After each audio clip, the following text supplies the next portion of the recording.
그 강원도의 감자 생산 양상, 또 그 농민들이 갖고 있는 전통 지식, 이런 것을 이제 우리 연구원들이 가서 직접 조사한 내용들에 대해서 말씀을 드리겠습니다. 감자 요리가 여러 가지 다양한 게 있습니다.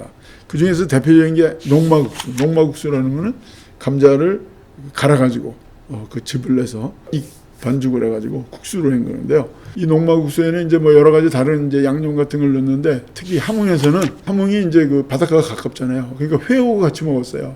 이걸 회국수라고 그래요. 근데 이거를 6.25 지나면서 함경도 분들이 남쪽으로 내려오면서 만들었어요. 그래서 사람들이 이거를 함흥 농마국수 그렇게 얘기하다가 그냥 함흥냉면 이렇게 이제 된 겁니다. 이제 언감자떡은 감자가 이제 이 추운 지방이니까 얼잖아요. 근데 버리질 않고 그걸 가지고 또 갈아서 감자떡을 만든 게 있어요. 그다음에 이제 감자를 가지고 이제 송편도 만들고 만두도 만들고. 이게 사실 감자가 제일 잘 되는 건 함경도입니다. 함경도. 한국 전쟁 이후에 본격적으로 이제 강원도에서 이제 많이 재배되는데, 그 기후 조건이 해발 600m 이상 고냉지이고, 그래서 이제 강원도에서 감자를 많이 재배하니까 감자골 사람, 감자바우, 감자골 뭐 이런 지명이 이제 많이 나타난 거죠. 자, 강원도는 태백산맥을 기준으로 영동과 영서로 이렇게 나눠지고, 벼갈령이라든지 진부령이라든지 이런 이제 큰 고개를 통해서 연결이 되는데, 문화권은 이제 세 수로 나눕니다. 춘천권, 원주권, 강릉권, 세 가지로 나누는데, 강원도의 지형을 보면 100m 이하 저지대는 별로 없어요. 대개 100에서 500, 이 43%, 500에서 1000이 43%. 거의 77%가 고도가 높은 이 지역입니다. 여름철엔 서늘하고 겨울에 춥기 때문에 감자가 생육하기에는 아주 좋은 조건이라고 할 수 있습니다. 이렇게 강원도는 우리나라 고냉지의 농지가 제일 많은 곳입니다. 특히 그 중에서도 이제 평창, 홍천, 정선, 태백, 삼척이 이제 고냉지 농업에 아주 적합한 지역이에요. 기온이 낮고 눈이 오는 기간은 길지만 일조 시간이 길기 때문에 지금 발달된 농업 기법으로는 아주 유리하고, 그 다음에 이제 병충해가 적어서 촉송대배가 가능합니다. 그래서 여기에 이제 많이 심는 게 콩, 감자, 메밀, 호밀. 그런데 강원도 하면은 이제 다 떠오르는 게 감자죠. 강원도가 잘 되는 거는 뭐 좀 전에 얘기했던 그것도 있고, 특히 이제 일제시대 때 일본 사람들이 중국에 진출했다 칭다오에서 독일 포로를 잡아왔는데, 그 독일 포로들이 이 감자를 독일에서 재배해 봤던 사람들이에요. 이 사람들이 이제 회양면, 강원도 회양면 난공면에 가서 신품종을 개발했습니다. 그래서 이 품종이 일본에도 들어가요, 나중에. 일제시대 때 쌀은 거의 다 공출해 갔잖아요. 그러니까 많은 사람들이 이제 감자를 가지고 서민 생활에, 식생활에 아주 중심이 됐다고 할 수가 있죠. 식민지 시기에 이걸 가지고 공업 원료로도 사용을 했습니다. 이 남한에는 어떻게 보면 한국 전쟁 이후에 더 많이 본격적으로 재배됐다, 이렇게 얘기할 수 있죠. 우리나라 고냉지 감자는 거의 강원도에서, 특히 1961년에 고령지 시험장이 생겼어요. 우장춘 박사, 유명한 우장춘 박사님이 이제 주도했습니다. 지금은 이제 고냉지 농업연구소라고 하는데, 여기서 주로 씨감자를 이제 개발해가지고 이걸 이제 전국에 이제 보급해서 그걸 요즘은 대부분 사용하고 있습니다. 감자가 생육하는데 가장 적당한 온도는 14도에서 23도라고 그래요. 근데 이 강원도가 여기에 딱 아주 맞는다는 거죠. 이 햇빛을 받아서 이제 탄소동화 작용하면서 감자가 이제 성숙해지는데, 토양은 작토층이 깊고 유기물이 풍부하고 물 빠짐이 좋고 바람이 잘 통하면 모래 참흙이 좋다고 그러는데, 강원도에 이런 지역이 이제 많이 있다고 그래요. 특히 이제 정선이라든지 서면이라든지 춘천에.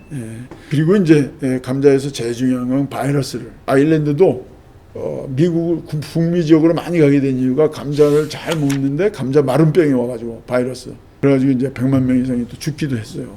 요즘은 이제 약품을 이용한다든지 또는 뭐 이제 일주일 정도 이렇게 잘라가지고 그 분질이 나올 정도로 감자분이 생성되도록 하는 뭐 여러 가지 이제 발달돼서 요즘은 이제 크게 이게 극복이 됐다고 할 수가 있겠습니다.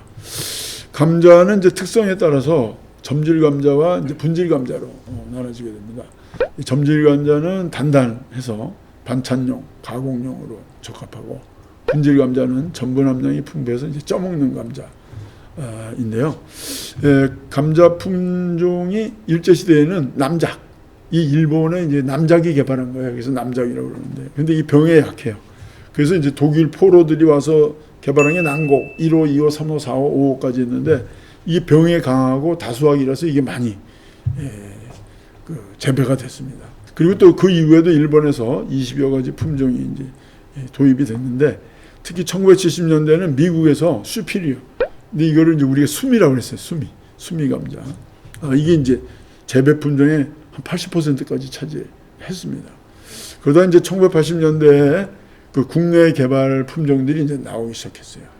특히 이제 두백과 설봉은 그 감자 칩을 만드는 회사가 이제 개발한 건데, 이게 많이 지금 보급이 돼 있어요. 요즘은 특히 이제 통일이라고 해서 마치 우리 통일벼 하듯이 이게 지금 이제 제일 많이 보급되지 않을까 이렇게 보고 있습니다. 이 감자 재배 점유율도 뭐 당연히 이제 강원도가 제일 높고, 근데 이제는 우리 나라에서 자급자족하는 정도가 아니라 다른 나라, 특히 저 개발도상국에 이 감자 생산 기술을 보급하고 연수기에도 줘가지고 코이카를 통해서 한류 뭐 이런 얘기하는데 K 감자 뭐 이렇게도 이제 얘기할 수가 있겠습니다. 감자 품종을 선택할 때는 이제 뭘 보냐면, 올해 이거 한 번만 질 거냐, 단기작이냐, 또는 이모작, 이기작을 할 거냐, 여기에 따라 달라집니다. 또 칩을 가공하는 데 쓰이느냐, 식용하느냐에 달라집니다. 또 수확 시기에 따라서 조생종, 중생종, 만생종. 근데 이제 그 학자들이 이렇게 얘기하는데, 현장 가서 보면 농민들은 봄 재배, 여름 재배, 가을 재배, 겨울 재배 이렇게 얘기합니다. 씨감자는 이제 1961년 아까 얘기했던 고랭지 시험장, 거기서부터 이제 설립하면서 시작됐는데, 이제 본격적으로는 1970년대에 이르러서 씨감자를 이라는 건 감자를 7개로 나눠가지고 F1, F2, F3, F4, F5 나가는데, 근데 이 씨감자는 1년에 2번밖에 수확할 수 없다고 그래요. 뭐 많이 하면 좋은데, 감자를 캐는 후에는 최소 50일 휴면을 하기 때문에 연작을 못 한답니다. 씨감자 최종포를 운영해가지고 아주 700m 이상 기온과 배수가 좋은 땅에다가 이거를 키워가지고 강원특별자치대 감자종자진흥원에서 이걸 이제 수매해가지고 이 감자 보급소를 통해서 일반 농가에 이제 보급합니다. 재배 시기는 대개 4월 둘째 주에 씨감자를 심어서 9월 초에 수확을 합니다. 이제 싹의 크기가 0.3cm 정도까지만 따면 그 다음에 이제 씨감자 눈을 따고, 딴 후에 이제 농약 처리 내지는 감자분을 생성시키는데, 그림에 보면 나와 있습니다. 씨감자 눈을 띄는 장면, 그다음에 눈을 딴 이후, 그다음에 감자 재배 과정에서 제일 중요한 거는 물 주는 거랍니다. 감자싹이 누렇게 된 다음에는 물을 줘서는 안 된다고 그래요. 농민들이 제일 신경 써야 되는 부분이 바로 이 부분입니다. 수확은 뭐 이제 감자꽃이 핀 다음에 한 열흘 내외로 싹을 제거하고 수확을 하는데, 이거를 수확해가지고 그저 금방 가져오는 게 아니라 큐어링이라는 걸 한 달간 하는데, 큐어링이라는 건 뭐냐면 감자를 캐다 보면 감자끼리 이렇게 부딪히고 막 이래가지고 상처가 나기도 하고 이러거든요. 그러면 이게 너면 잘못하면 썩거나 이제 먹을 수가 없게 됩니다. 그래서 이거를 아물게 하는 작업, 이게 이제 또 아주 중요한 작업이라고 할 수 있습니다. 크기에 따라서 이제 분류해가지고 포장해서 저온 저장고, 이 너무 추운 데다 하면 또 얼고, 그냥 두면은 이제 이게 햇빛을 받아도 안 되고, 또 습기가 또 많아도 안 되고, 좀 까다로운 부분이 저장할 때 있습니다. 감자는 한식 이전에 이제 소를 몰고 보내미를 해야 감자를 심는데, 보내미라는 건 뭐냐면 올해 농사가 잘 되도록 하기 위해서 소나 사람이 다치지 않게 하기 위해서 의뢰하는 건, 소를 이용해서 밭갈이를 하는데 한 마리가 600평, 두 마리를 같이 하면 800평, 두 마리 같이 하는 거를 결이라고 그래요. 결이. 쉽게 해서 같이 하게 하려면 같이 짝을 지어가지고 이제 하는 겁니다. 강원도 지방의 감자 음식은 아까 뭐 잠깐 살펴봤지만, 강원도에서 해먹던 언감자, 감자가 겨울에 얼잖아요.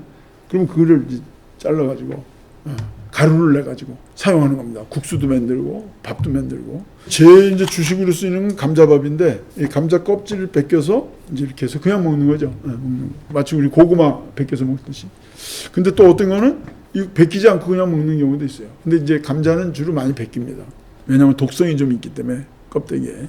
만두와 송편은 우리가 만드는 거 마찬가지인데 재료가 이제 감자를 가지고 하는 거고. 여기 왼쪽에 보면 산나물 같은 것도 넣습니다. 뭐 요번에 조사해 보니까 갓김치 이런 것도 넣고. 감자 메밀국죽, 이게 이제 강원도 하면 이제 사실 감자뿐만 아니라 메밀이 또 중요하잖아요.